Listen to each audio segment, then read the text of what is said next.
Comme vous le savez, les postos au Paris Saint-Germain, il n'y a vraiment jamais eu de coach qui a su gérer les stars sur le long terme. Comme vous le savez, quand un coach arrive au Paris Saint-Germain, il est très bon dans son club précédent, il arrive au Paris Saint-Germain, il ne vaut plus rien, il repart du Paris Saint-Germain, il redevient bon.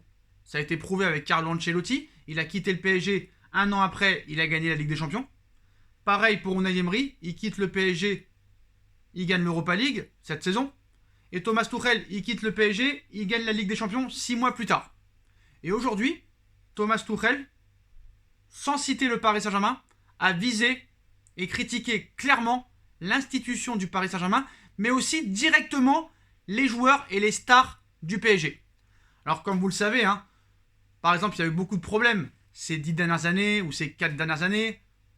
La gestion du cas Neymar, la gestion du cas Marco Verratti. Aucun coach n'a réussi vraiment à gérer sur le long terme ces dossiers.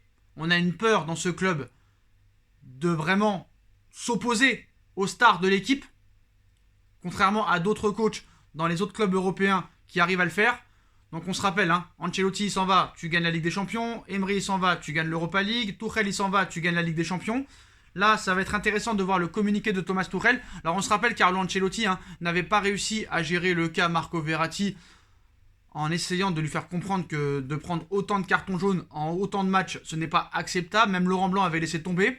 Carlo Ancelotti au Paris Saint-Germain, certes, il avait gagné le championnat de France. Certes, il avait fait un quart de finale de Ligue des Champions contre le FC Barcelone. Même si Léo Messi avait raté 2 mi-temps sur 4 et on avait été invaincu en 2 matchs, mais on s'était fait éliminer. La première saison, Ancelotti perd le titre face à Montpellier. C'était pas non plus un foudre de guerre. T'as pas perdu le titre contre Lyon, contre Monaco ou contre l'Olympique Lyonnais.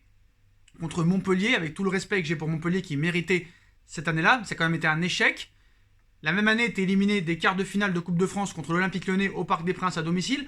La deuxième saison, tu gagnes le titre, mais c'est normal, tout le monde l'aurait gagné avec l'équipe qu'il y avait. Et en plus, tu le gagnes difficilement, à la 36e journée, après des défaites à 9 contre 11, où le Rennes était à 9 et Paris à 11, on perd au Parc. On a perdu contre Evian en demi-finale de Coupe de France, en huitième de finale contre l'AS Saint-Etienne. Donc Carlo Ancelotti non plus, son passage ne restera pas inoubliable au Paris Saint-Germain, mais quand même, l'année d'après, il gagne la Ligue des Champions.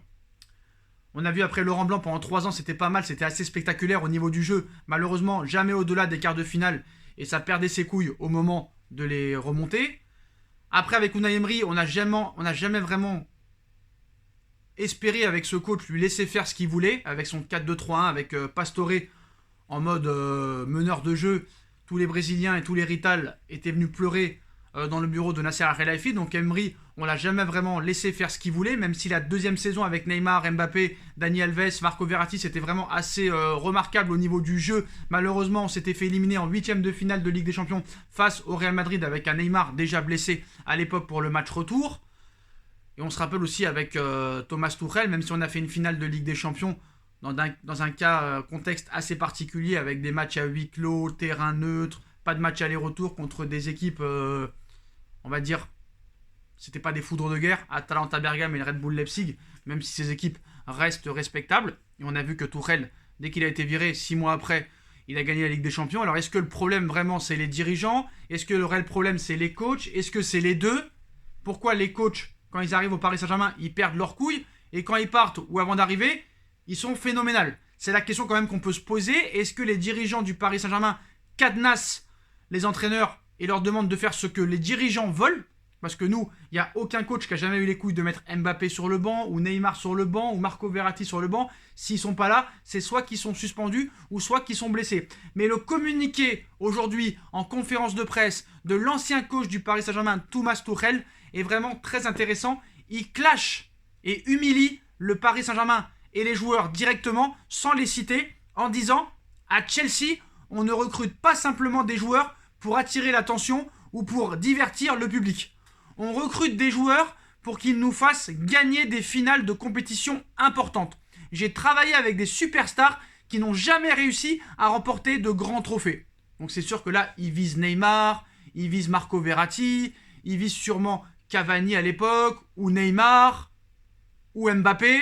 Pourtant Mbappé, il a été champion du monde, mais je pense que là, Thomas Tuchel parle de compétition européenne, genre Ligue des Champions. Et là, c'est un clash complètement envers le Paris Saint-Germain. Et pour moi, je ne vais pas vous mentir, il a raison. Honnêtement, il a raison. c'est vrai que voilà, on n'est pas là pour divertir le public, mais malheureusement, au Paris Saint-Germain, c'est la stratégie qui a toujours été de mise. Alors on se rappelle Luis Fernandez qui avait mis Ronaldinho, peut-être l'un des meilleurs joueurs de l'histoire du football, sur le banc. C'est vrai que Luis Fernandez, on peut se dire, il a eu des couilles. Sauf problème, c'est qu'à l'époque, Luis Fernandez a eu tort. Pourquoi? Parce que Ronaldinho était le seul bon joueur de cette équipe. Alors certes, il y avait des Gabriel Heinze, il y avait d'autres joueurs, mais voilà, c'était vraiment très limité. On avait fini 11e et 4e, ce n'était pas acceptable. Et tu ne pouvais pas te passer de Ronaldinho en le mettant sur le banc. Mais c'est pourtant une chose qu'a fait Luis Fernandez. Ça peut être respectable, mais pas à l'époque. Voilà, pas à l'époque. Parce que si tu mets Neymar sur le banc, tu as d'autres joueurs capables de faire la différence. Mbappé l'a prouvé contre le FC Barcelone et d'autres joueurs l'ont prouvé quand Neymar n'était pas là. Donc certes, normalement, tu dois être plus fort avec Neymar que sans Neymar. Tu dois être plus fort avec Marco Verratti que sans Marco Verratti. Sauf problème avec le Paris Saint-Germain et ses dirigeants, ils sont complètement à l'envers et ils pensent à l'envers. Ils pensent oseille. Moi, je comprends que tous les clubs doivent faire de l'oseille. Mais pourquoi on ne peut pas faire les deux choses en même temps? Être autoritaire, être un grand club avec une grande institution, recruter des joueurs qui vont tout donner sur le terrain plutôt que de faire de l'oseille. Parce qu'on a l'impression que Paris veut faire que de l'oseille. Mais moi, on va me dire, ouais mais Sacha, d'accord, tes arguments sont pas mal. Mais comment t'expliques alors qu'on a fait une finale de Ligue des Champions en 2020 et une demi-finale en 2021? Mais c'est ça que je raconte dans cette vidéo et que je dis depuis plusieurs semaines. Pourquoi pas switcher entre les deux? Pourquoi pas raccorder les deux, excusez-moi? Pourquoi pas faire une pierre deux coups? Et là, on deviendra un club indestructible. Imbattable. C'est ça le problème. Je pense qu'on donne trop le pouvoir aux joueurs et pas assez aux entraîneurs. C'est vraiment dommage. Il faut qu'il y ait un coach qui soit capable de dire « Bon, bah Mbappé, t'as pas été bon. Je te mets sur le banc. Tu respectes pas le club. T'as pas été bon. Neymar, tu ralentis le jeu.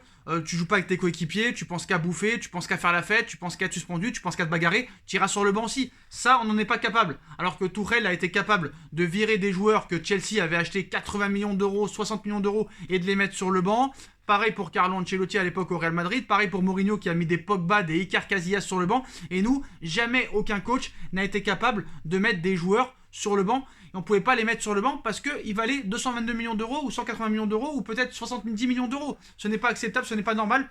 Et dans les propos de Thomas Tuchel, quand il dit à Chelsea, on ne recrute pas simplement des joueurs pour attirer l'attention ou pour divertir le public, on recrute des joueurs pour qu'ils nous fassent gagner des finales de compétition importantes. J'ai travaillé avec des superstars qui n'ont pas réussi à emporter de grands trophées. Voilà, je pense que réellement, Paris, c'est vraiment politique. Alors moi, honnêtement, je ne suis pas un grand fan de Thomas Tuchel. Hein. Bien au contraire, je voulais qu'il quitte le Paris Saint-Germain, je voulais qu'il quitte ce club. Je pense que Paris, quand même, a bien fait de le virer l'année dernière, même si je pense qu'il fallait le virer 1 an ou 2 ans avant.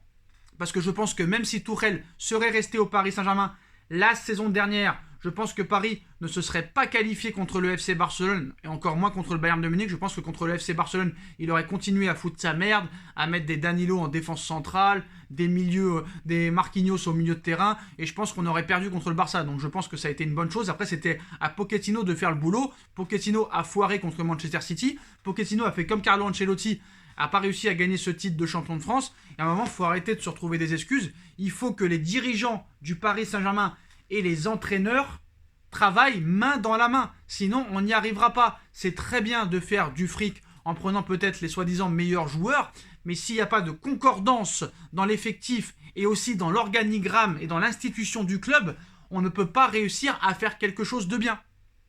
Chelsea a mis 10 ans pour gagner la Ligue des Champions, et je pense que voilà, Paris doit changer son fusil d'épaule. Alors c'est bien beau, ils ont fait la misère à des Néné, ils ont fait la misère à des Jérémy Ménez, ils ont fait la misère à des Hatem Ben Arfa, sauf que c'était des joueurs qui n'étaient pas bankable et qui n'étaient pas des superstars aux yeux du grand public. Alors que des Mbappé, des Neymar, des Marco Verratti et d'autres joueurs sont eux des superstars aux yeux du public. On achète le maillot de Neymar, on achète le maillot d'Mbappé. Malheureusement, on n'achète pas le maillot de Julian Draxler ou peut-être de Levin Kurzawa sans les offenser. Donc voilà les postos, hein. Donc gros clash de Thomas Tuchel envers le Paris Saint-Germain. Alors est-ce que je suis d'accord avec lui? Oui et non, parce que quand même on peut se dire que malgré que la gestion et les dirigeants du Paris Saint-Germain soient des incompétents, à part peut-être Leonardo, on a quand même fait une finale de Ligue des Champions en 2020 et une demi-finale de Ligue des Champions en 2021. Et je pense que si l'entraîneur est normal et qu'il aurait fait les bons choix, je pense qu'on aurait été en finale de Ligue des Champions et qu'on l'aurait peut-être même gagné contre monsieur Thomas Tuchel. Donc voilà, je comprends que Thomas Tuchel a la haine de s'être fait virer, a la haine de s'être comporté, de s'être fait, on va dire, juger et traité comme ça au Paris Saint-Germain. Je pense qu'il a eu un sentiment de revanche et je pense que sa vengeance, il l'a tenue. Mais voilà, je pense qu'il y a tout à refaire et je pense que le PSG et ses dirigeants actuels ne sont pas prêts de changer. Moi, je pense qu'il faudrait vraiment essayer de vendre le club à des multimilliardaires russes ou d'autres pays qui puissent vraiment apporter un vrai projet sportif, financier, autoritaire et institutionnel. Moi, je pense que c'est ça qu'il faudrait.